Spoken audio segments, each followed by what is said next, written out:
Antes mesmo do surgimento do feminismo e da revolução sexual, já existiam mulheres que mostravam que de frágil esse sexo não tinha nada.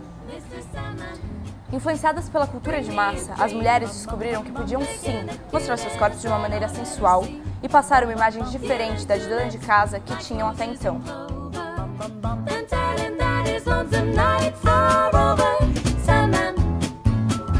As pin-ups começaram como ilustrações feitas para serem penduradas na parede, e foi daí que surgiu o nome. O pin-up, ele começa, né, no pós-guerra, por causa que os soldados americanos trouxeram para a América umas cartas, uns postais que tinham as mulheres, né, do Cancan, lá da França. E aí começou um processo de ter esse tipo de coisa dentro dos Estados Unidos. Essas mulheres seminuas, né?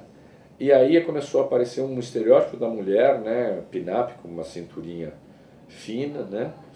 E sempre com uma roupa, com uma lingerie, com uma história de provocação. Mas no começo não eram fotos, eram ilustrações. Então tem um ilustrador que ficou muito conhecido nos Estados Unidos, que fazia ilustração para Playboy. Inclusive existe capa da Playboy que eram pin-ups ilustradas, né? O Vargas, que era o nome do cara.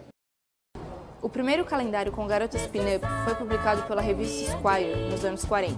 A ilustração foi feita por Alberto Vargas, um dos primeiros artistas a criar ilustrações desse tipo. As garotas pin-up eram um símbolo da mulher norte-americana. Elas viraram uma forma de incentivo ao patriotismo e uma mania entre os soldados e marinheiros americanos durante a Segunda Guerra Mundial.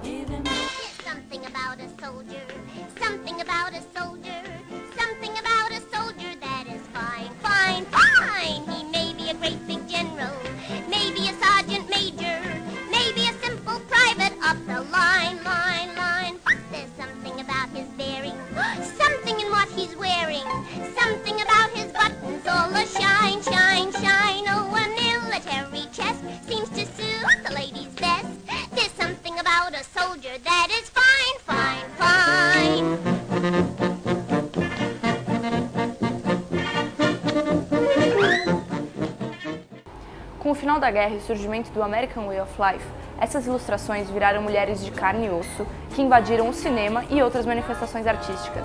Mas o problema todo é que assim, eles tentavam censurar. Da mesma forma começou a aparecer uma revista chamada Playboy. Então acontecem uma série de transformações daquela ilustração virar realidade, virar, né, pessoas de carne e osso. Ao contrário do que se pensa, elas não são apenas a representação da mulher ideal do imaginário masculino. Essas mulheres de seios fartos e cintura fina se utilizaram de sua sensualidade para controlar os homens.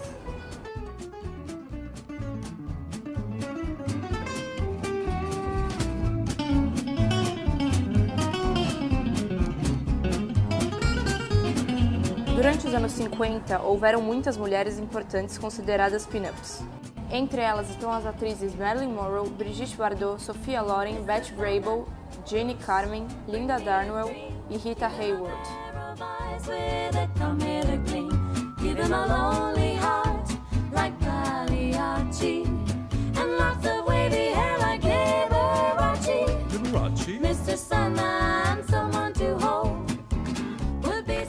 Eu gosto do estilo pin-up.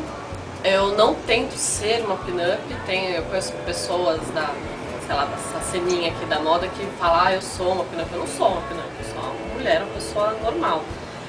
Na verdade, acho que o que me inspira mais, que acaba me levando para o universo pin-up, é que eu gosto muito de anos 50, das roupas, do cabelo, e acaba sendo escapa de pin-up dessa época, né? Porém, Bettie Page é considerada a pin-up mais importante dessa época. Suas aparições na revista Playboy, em calendários e em tantos outros produtos com suas fotos estampadas fizeram com que Bettie se tornasse a rainha pin-up.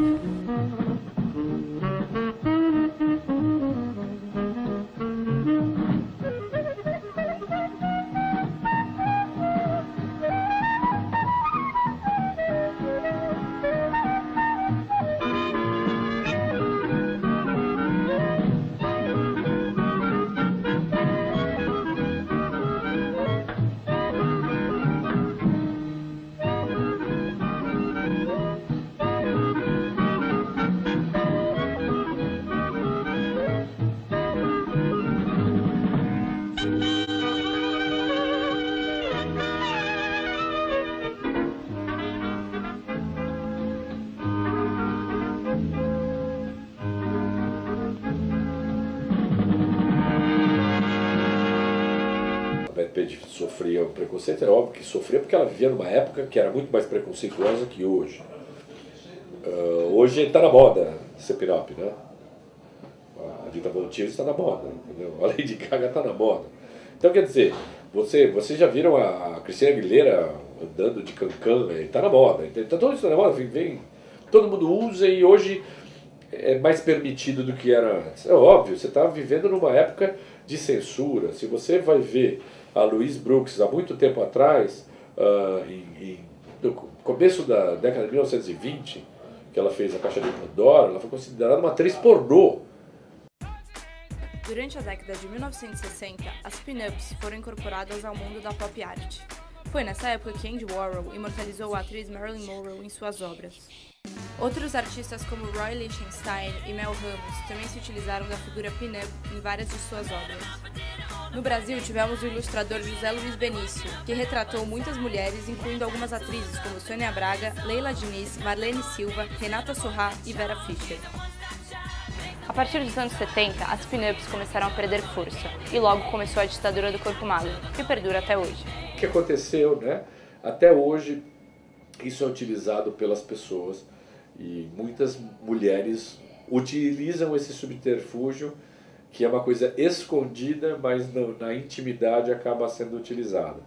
Ela influencia muito a moda porque é uma coisa que começou e até hoje é vendida. Quais são as práticas que ligam o pin-up, né, no caso, à moda, né? É porque a pin-up sempre está usando uma roupa mais fetichista, né?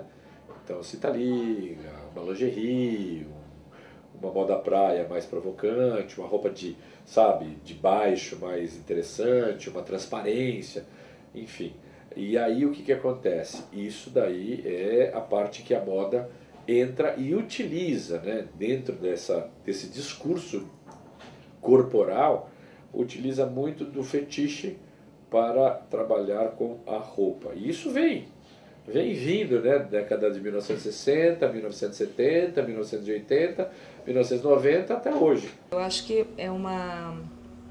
a pin-up é uma personalidade muito bacana. Ela mostra uma atitude ingênua ao mesmo tempo, mas não deixa de ter personalidade. São mulheres que são revolucionárias, então eu acho que estão bem ligadas ao feminismo de uma maneira feminina, né? Isso que eu acho bacana, assim. Tem um limite aí que eu acho bonito. Elas saem da vulgaridade, sabe? Elas deixam de ser vulgares quando elas se mostram sexys, sensuais, sem precisar mostrar mesmo o peito, mostrar a bunda, sabe? As pin-ups, então, me encantam e encantam. Já há décadas, elas estão sempre aí, mesmo que a moda não seja dos anos 50, porque o maior ícone foi nos anos 50, né? Porém, a tendência retrô das pin-ups continua a aparecer e influenciar mulheres até hoje. Então, eu acho que das décadas de 60 até agora, os anos 2000, para mim, agora é a década que mais vai trazer de volta essa moda dos anos 50, que, por conseguinte, vai trazer as pin-ups de volta.